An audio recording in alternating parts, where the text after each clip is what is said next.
naman, meron akong isang katrabaho sa care home na meron siyang bipolar disorder. Ano siya? Ano ba yung ugali niya? Dahil may bipolar disorder siya. Unpredictable. On and off, bugnutin. Halimbawa, today, Saturday, maganda ugali niya, in a good mood. The next day, Sunday, bugnutin siya, moody. Right? Moody. Hindi mo siya makausap, nakasimangot, galit, magsalita, hostile, nagdadabog habang siya ay nagluluto sa kitchen.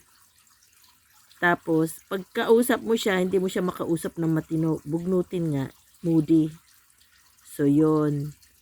Tapos, nang iinsulto pa.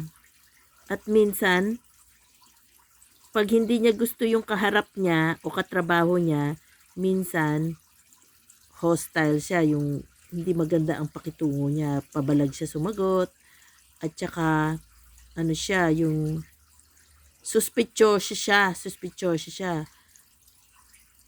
Umuwi na nga siya ng alas 5, bumalik pa kasi inoobserbahan niya yung katrabaho niya na hindi niya gusto.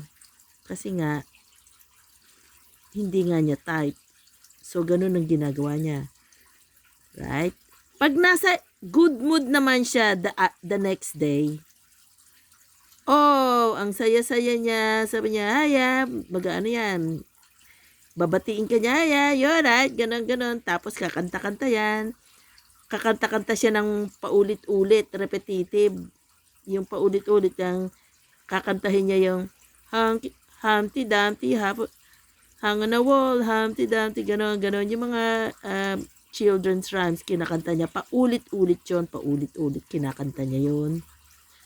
Tapos, minsan ang ibang bipolar din, merong autistic. Yung iba bipolar lang. Yung iba may autism. Right? So, ngayon, ganun ang ugali nila.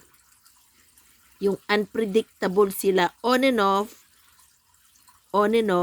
everyday unpredictable sila. Hindi mo alam kung kailan siya magiging in a good mood at hindi mo alam kung kailan siya magiging moody. So, the next day, titignan mo lang siya. So, tignan mo kung ano yung behavior niya. So, malalaman mo, in a good mood ba or moody. Doon mo malalaman. Doon ka magkakaroon ng idea. Right? Ano sila yung moody, hindi sila magandang kausap. At minsan din, ano sila, yung traidor, yung susumbong ka niya, pag hindi ka niya type, ganon, tsaka galit siya sa'yo, parang ganon. Tsaka ano siya, yung feeling na siya lang ang magaling.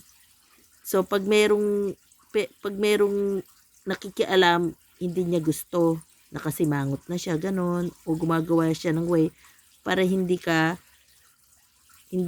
mo siya malamangan. Ganun ang ugali ng may isang klase ng bipolar personality disorder.